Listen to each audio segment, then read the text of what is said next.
प्रभू येशू ख्रिस्ताच्या मधुर नावात आपणा सर्वांस सलाम. उपासना कार्यक्रमामध्ये आपले हार्दिक स्वागत. प्रियानो, मानवी जीवनातील कोणत्याही अवस्थेमध्ये असताना कोणाचे ना कोणाचे तरी ऐकावे लागते. हे ऐकणे म्हणजे आज्ञापालन. बालपणी लेकरांना आपल्या आईवडिलांची आज्ञा पाळावी लागते. नंतरची अवस्था आहे शालेय शिक्षणाची. येथेही शिक्षकांची आज्ञा पाळावी लागते. नंतर नोकरीच्या ठिकाणी मालकाची आज्ञा पाळावी लागते. तसेच नागरिक या नात्याने सरकारच्या आज्ञा नियम पाळावे लागतात. वाहन चालवित असताना रहदारीचे नियम पाळावे लागतात.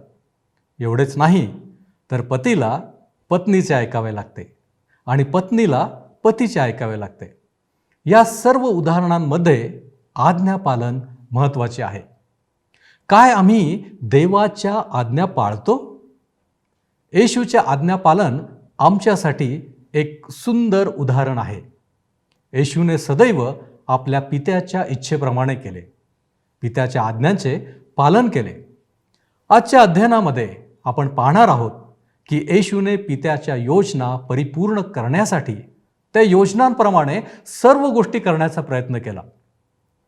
पवित्र शास्त्रात आम्हाला वाचायला मिळते की येशूने आपल्या शिष्यांना म्हटले होते, ज्याने मला पाठवले त्याच्या इच्छेप्रमाणे करावे व त्याचे कार्य सिद्धीस न्यावे.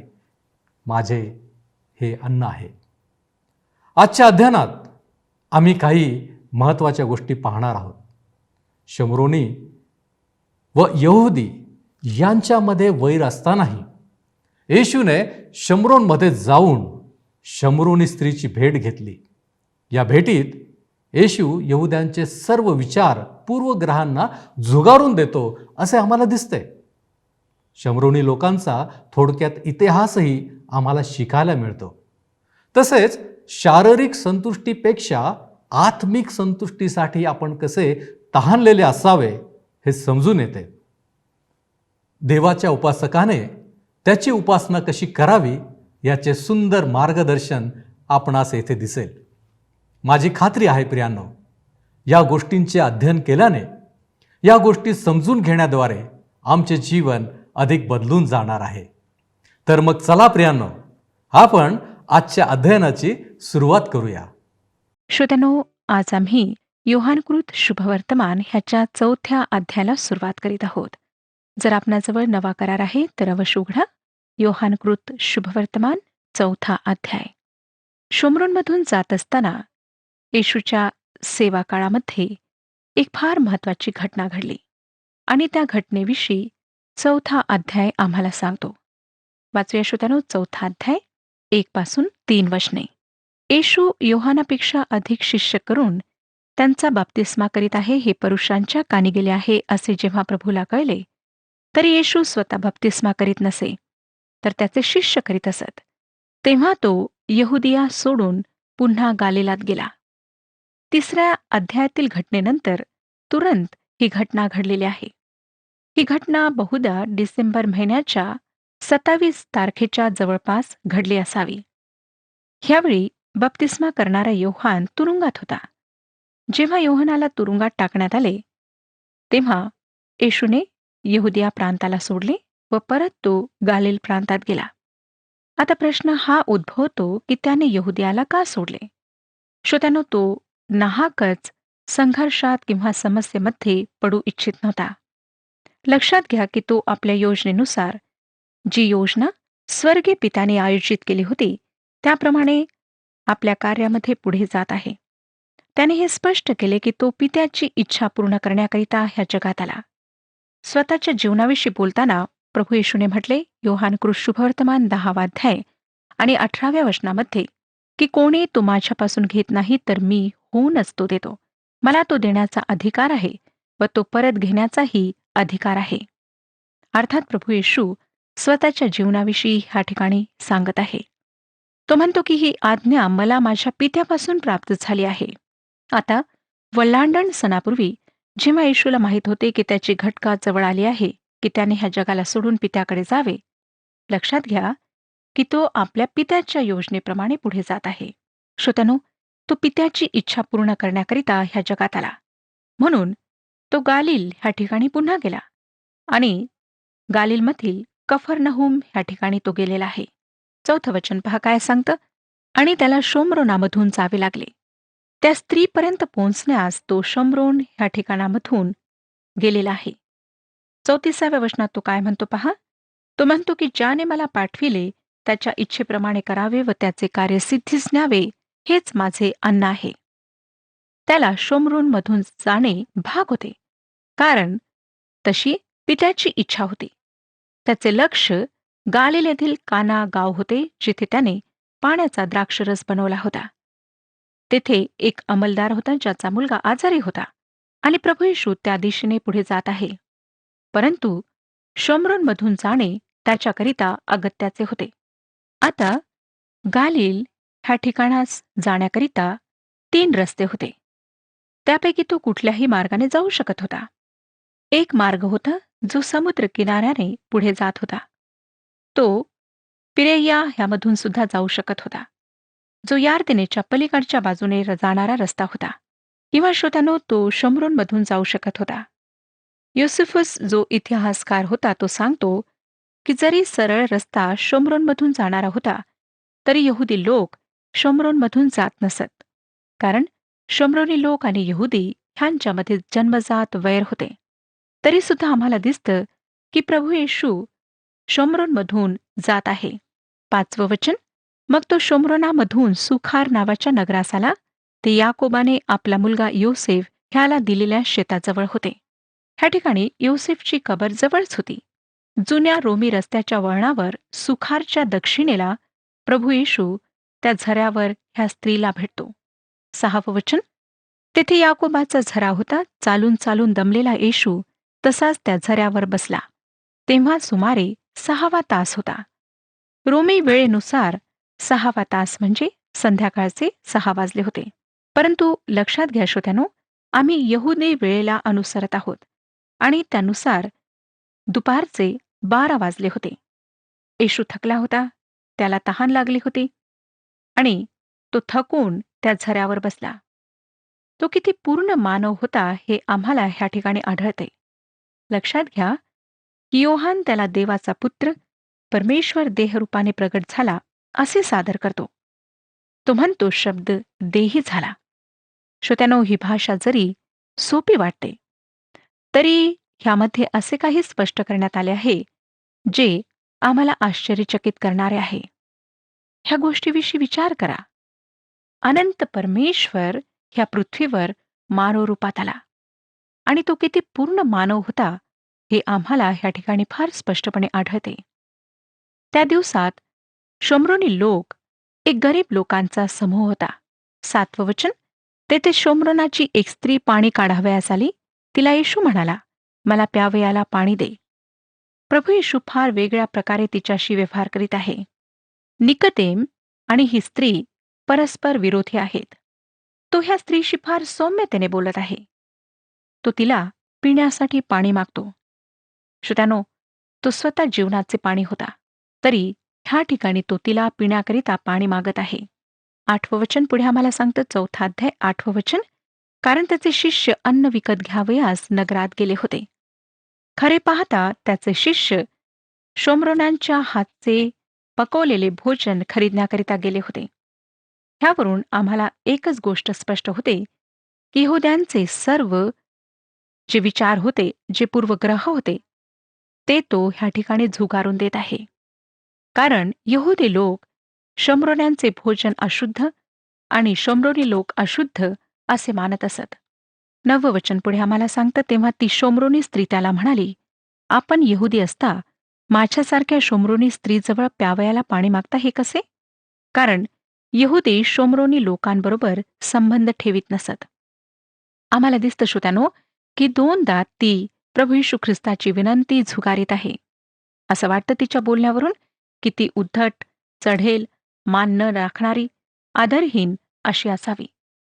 ह्या ठिकाणी प्रभू येशू स्वतःला जितके दीन बनवता येईल तितके दीन बनवत आहे. तो स्वतःला नम्र करीत आहे. तो फार कुशलतेने आणि सहनशीलतेने ह्या स्त्रीशी व्यवहार करीत आहे. परंतु त्यासोबतच तो तिच्याशी दृढपणाने, विश्वासूपणाने व सत्यस्थितीच्या आधारे बोलत आहे. तो तिच्यामध्ये आवड आणि एक आत्मिक तहान निर्माण करतो.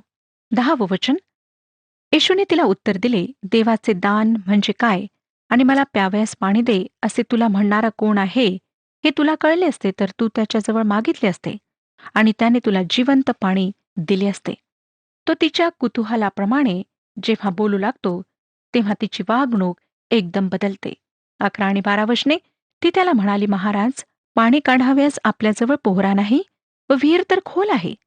मग ते जिवंत पाणी आपल्याजवळ कुठून? आमचा पूर्वज याकोब ह्याने ही विहीर आम्हास दिली.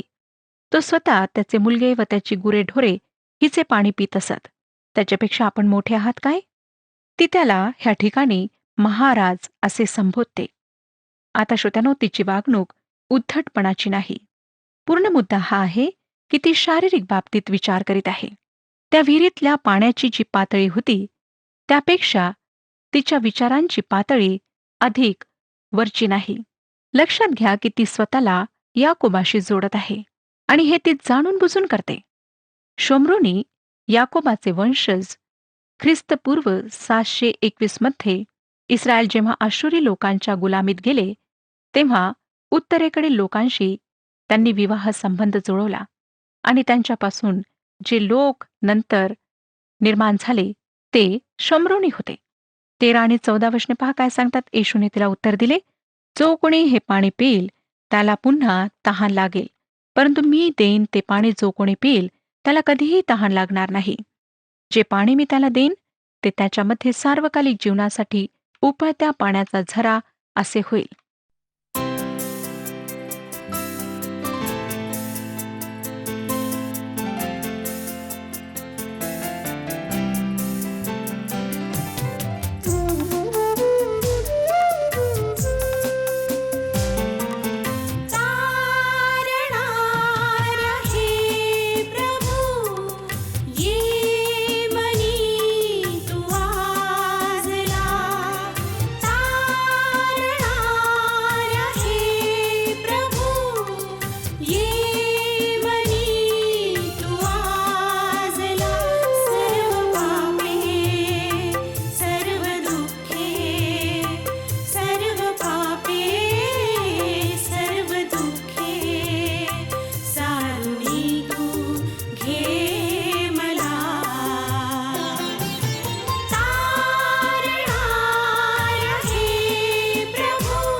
जगी तू अवतरला, पाप्यांसाठी तू धावला. याच जगी तू अवतरला, पाप्यांसाठी तू धावला. त्या क्रूसाला तू कवटाळीने तारण दे मला. तारणारा हे प्रभू, ये मनी तू आजला.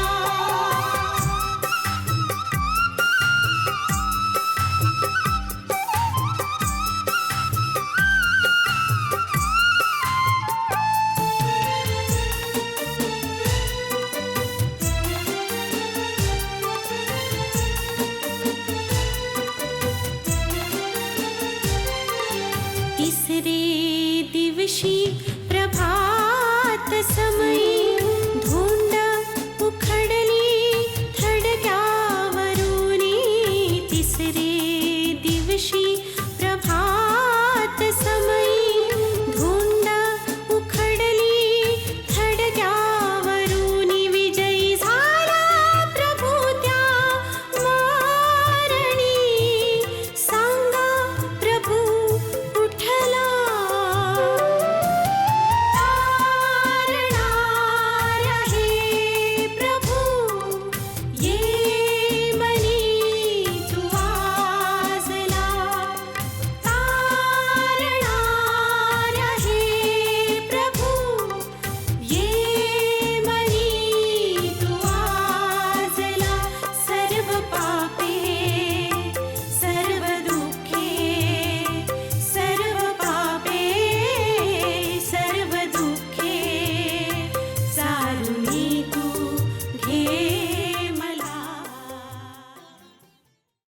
येशू हे स्पष्ट करतो की तो याकोबाच्या विहिरीतील पाण्याविषयी बोलत नाही, तर तो परस्पर विरोध दाखवित आहे. आज जगातील लोक अशा प्रकारे जगिक गोष्टींमध्ये संतुष्टी शोधतात. शारीरिक संतुष्टी, आत्मिक नाही. श्रोत्यानो, मी आपणाकरिता अनेक गोष्टींची ह्या ठिकाणी यादी देऊ शकते की ज्या गोष्टी आम्हाला शारीरिक रूपाने संतुष्ट करतात, परंतु आत्मिक रूपाने आम्ही मात्र तसेच तान्हेले राहतो, भुकेले राहतो.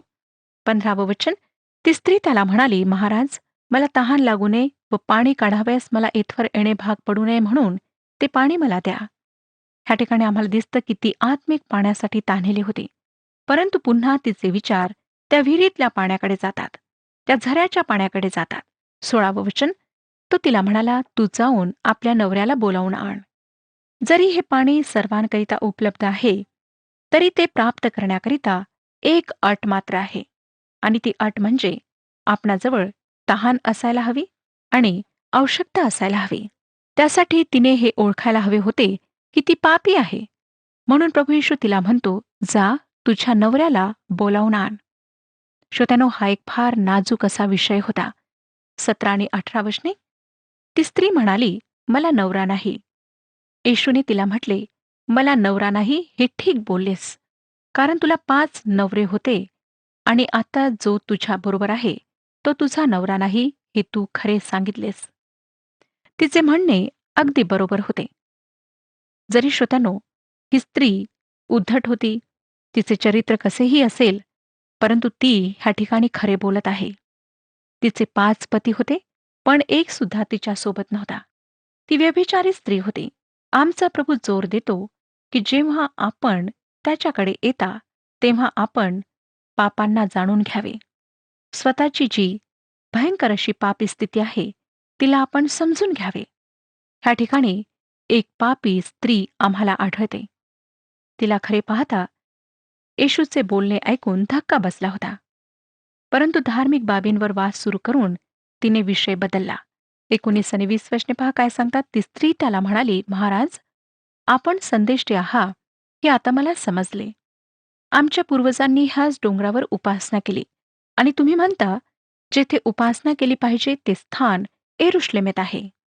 अनेक लोक श्रोत्यानो ह्याच प्रकारे धर्माविषयी वाद घालतात, परंतु त्या धर्माच्या नियमांप्रमाणे ते राहू शकत नाहीत, ते राहू इच्छित नाहीत. अनेक वर्षांपूर्वी कोणी काय पाप केले ह्याविषयी बोलणे आम्हाला सोपे जाते, परंतु आज आमच्या जीवनात काय पाप आहे, कशा प्रकारचे जीवन आम्ही व्यतीत करीत आहोत ह्याविषयी बोलणे मात्र आम्हाला आवडत नाही.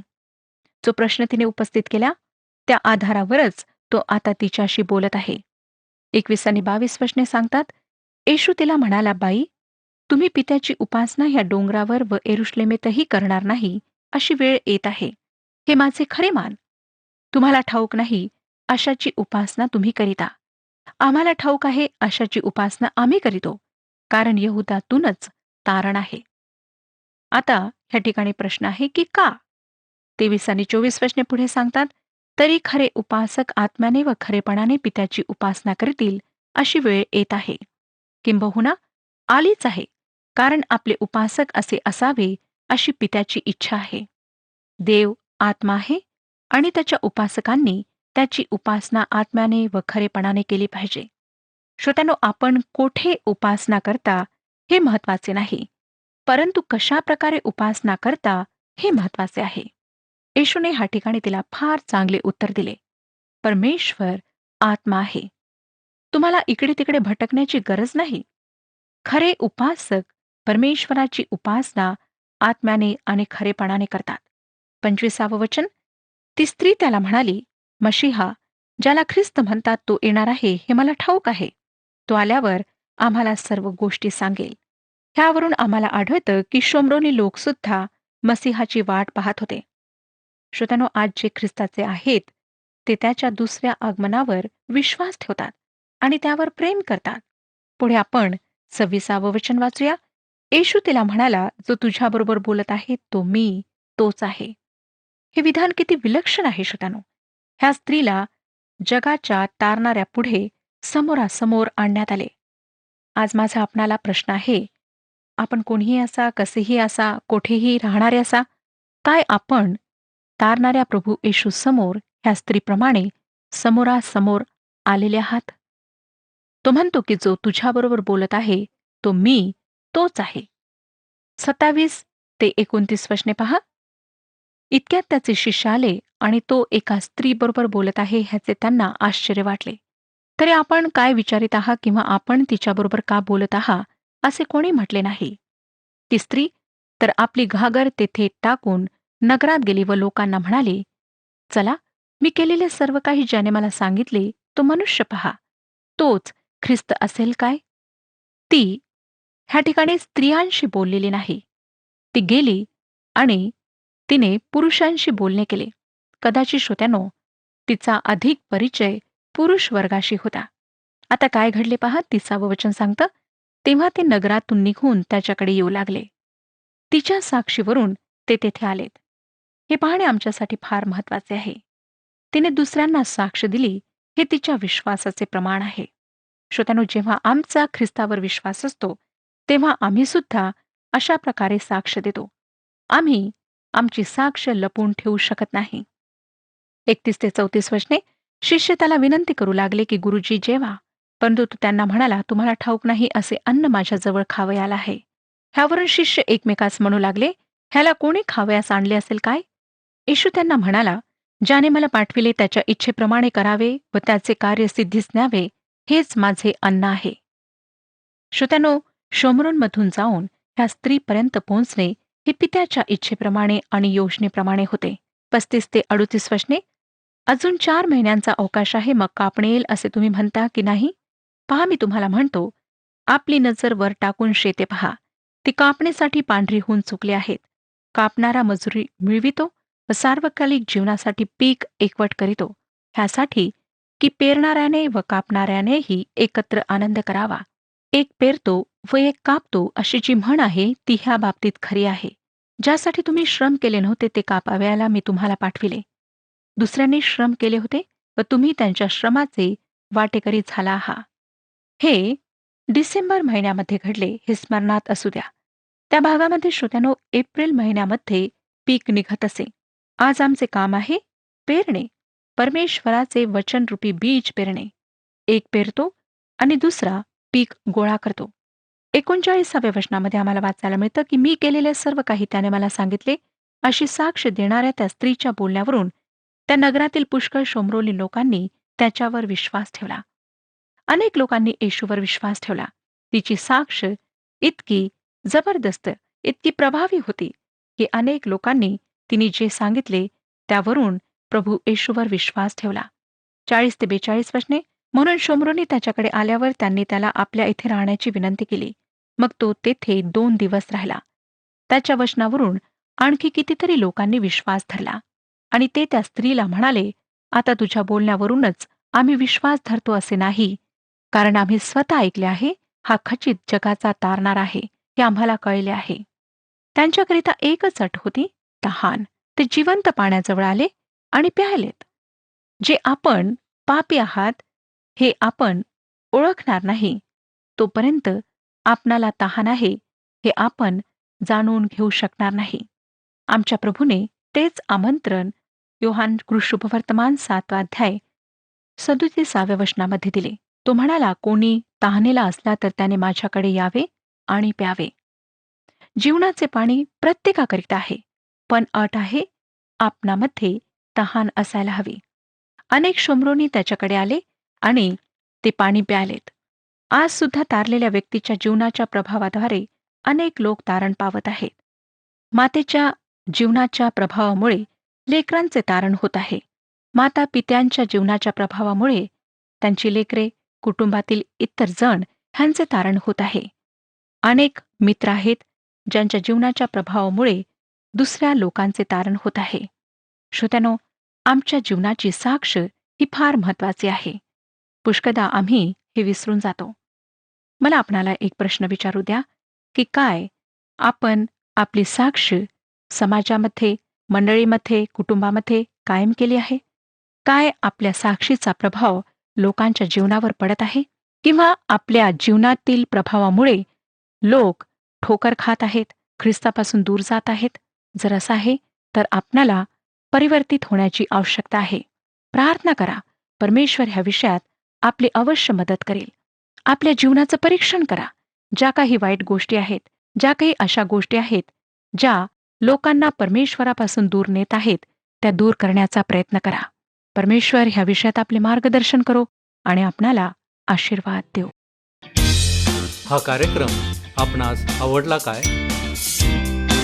आता आम्हाला एक मिस कॉल करा आणि आपण पुढील विजेता होऊ शकता.